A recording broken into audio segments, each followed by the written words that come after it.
Good day to Dr. Lin Gitian and also everyone. I am Kelvinderjit Kaur, matrix number 152741, representing on complexity and sustainable growth related to economics development, social connection, and also happiness. These are the tables of contents for my presentation today. Part 1 will include introduction. Part 2 is about how complexity and sustainable growth related to economics development, social connection and happiness. Part 3 is on case study. Part 4 is on challenges in building a complexity. Part 5 is on policy implications in building a complexity. And also the last part, which is part 6, conclusion. Let's move on to part 1, the introduction for this presentation. What is complexity? Complexity is characterized by dense and proximate development patterns linked by efficient public transport systems and accessible to local services and jobs. These urban environments play a significant role in responding to the evolving needs of our world's increasingly urbanized population.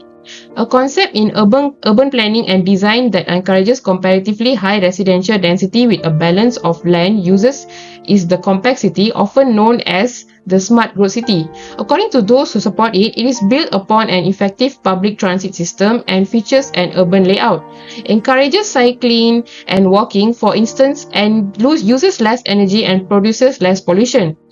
Complete municipal systems, excellent infrastructure, a wealth of cultural resources, an advanced highway network, and an intercity rail network are essential for complexities. These features facilitate fast and effective intercity connections. Compact communities have the potential to alleviate traffic congestion and parking issues by mitigating the issue of automobile dependency. One of the main models of sustainable urbanism is the complexity. Resources cannot be used by human activities at the current rate without endangering prospects for future generations. Although cities are the center of human activity, they also use the most natural resources. Urban sustainability, however, encompasses more than just environmental issues. It is also involves social progress, economic growth, and overall satisfaction. Moving on to part 2, where we will talk about how complexity and sustainable growth related to economic development, social connection, and also happiness. As for the first one, complexity and sustainable growth related to economic development, where the infrastructure and amenities for public transport have grown, which has improved the population cohesion and social well-being. Complexities optimize the use of infrastructure like public transportation, utilities, and services, leading to cost savings and economic efficiency. In complexity planning, population density support a multitude of services and companies. Higher demand for living in complexities often leads to increased property values, benefiting homeowners and the local economy. Complexities contribute to expanding the employment opportunities available to workers. Vibrant, well-planned urban areas attract talent, businesses, and investors, fostering innovation and economic growth. Let's talk about the complexity and sustainable growth related to social connection. The use of complexities contributes towards creating a better quality of life by implementing social connections. Complexities often feature diverse neighborhoods that foster inclusivity and multicultural interactions. Enhancing social justice can be achieved through having good access to services and facilities.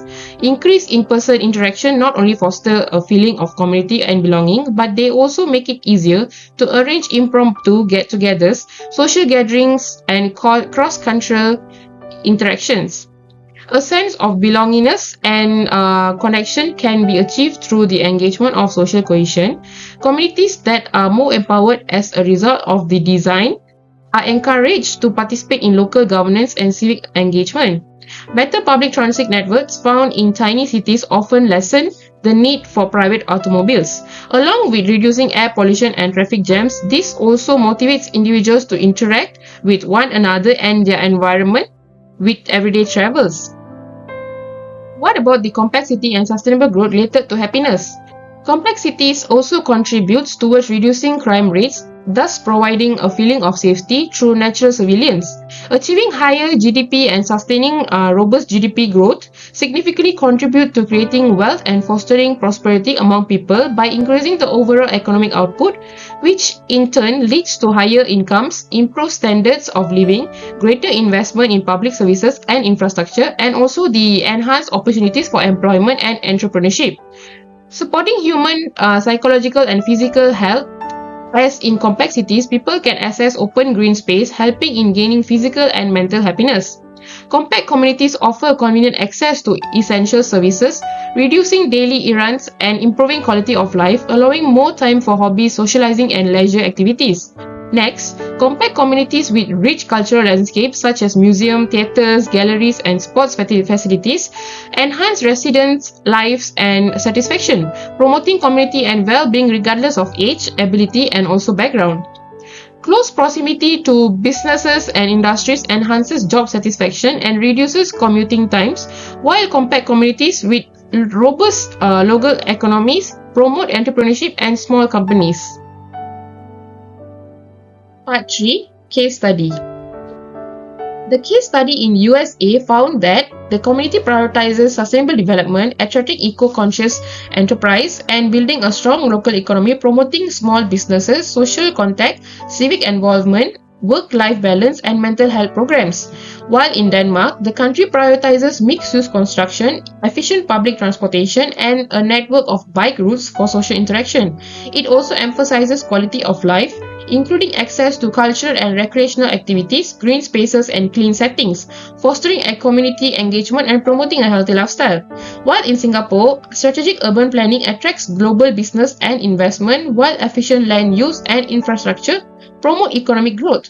Public housing policies foster inclusive communities and social connections, while high living standards, access to healthcare and education, and green initiatives improve environmental quality.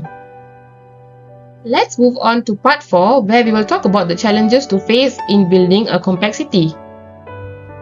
There are also few challenges to face in building a compact city. The first one is high cost of living and economic disparities, where the rising housing demand in small cities, often driven by higher rent and property costs, poses a significant threat to lower income citizens, potentially leading to economic inequalities and a socio-economic divide between wealthy and less wealthy residents, thereby compromising the sense of community. The second challenges to face is overcrowding and infrastructure strain, where high population density can actually cause overcrowding in public areas, affecting the quality of life and accessibility to public services like healthcare, education, and transportation. This overcrowding may also lead to infrastructure failures and lower service quality, negatively impacting locals' daily life and reducing economic output. The third challenge is urban stresses and environmental concerns, where city life can actually lead to noise pollution, limited environmental access, and increased stress, negatively impacting mental health. Compact cities aim to shorten commutes but disrupt work-life balance, causing decreased happiness and burnout. Severe air and noise pollution can negatively affect the health and well-being of the residents. Additionally, the growing population may limit green spaces, which are crucial for leisure and mental health. Moving on to part 5, which is the policy implications that can be done in building a complex city. There are a few policy implications that can be implemented in building a compact city. The first one is urban planning and zoning laws, where mixed-use zoning laws promote residential, commercial, and recreational development, reducing urban sprawl and promoting sustainable mobility near public transport hubs. The second policy that can be implemented is incentives for sustainable practices, where we can implement incentives for green building certification, subsidies, tax breaks for renewable energy integration, and laws promoting recycling, composting, and waste reduction. The third policy that we implement is economic incentives for local businesses, where grants, low interest loans, incentives for local businesses, and the creation of districts are being implemented to revitalize and support local economics. The last policy that can be implemented is affordable housing loans, to ensure that rent control laws and mandated affordable housing units in new buildings are implemented to ensure affordable housing for all, while subsidies are also available for low-income families. Let's let's move on to part 6, which is the conclusion for the presentation of today. In conclusion, the compact city model has the ability to contribute to the economic development, social connection, and happiness goals. The main aim of a compact city is actually to promote compactness, higher density, varied density, sustainable transportation, greater green space, and also mixed land use. It is also capable of reducing automobile dependency, hence contributing towards overcoming traffic congestion and parking issues. Compact cities ensure long-term sustainability and resilience in the face of global economic crisis by boosting local businesses, cutting infrastructure costs, and increasing productivity through shortened commutes and easier access to jobs. Compact city planning promotes social belonging by fostering walkable neighborhoods, accessible public areas, and mixed-use complexes. This encourages frequent social contacts, enhancing mental and emotional health and enhancing the quality of life. Compact communities enhance happiness through convenient access to utilities, green spaces, and cultural events, while promoting environmental sustainability, walkability, and active transportation for healthier lifestyles. Thank you for listening to my presentation. I hope you have a great day. Bye-bye.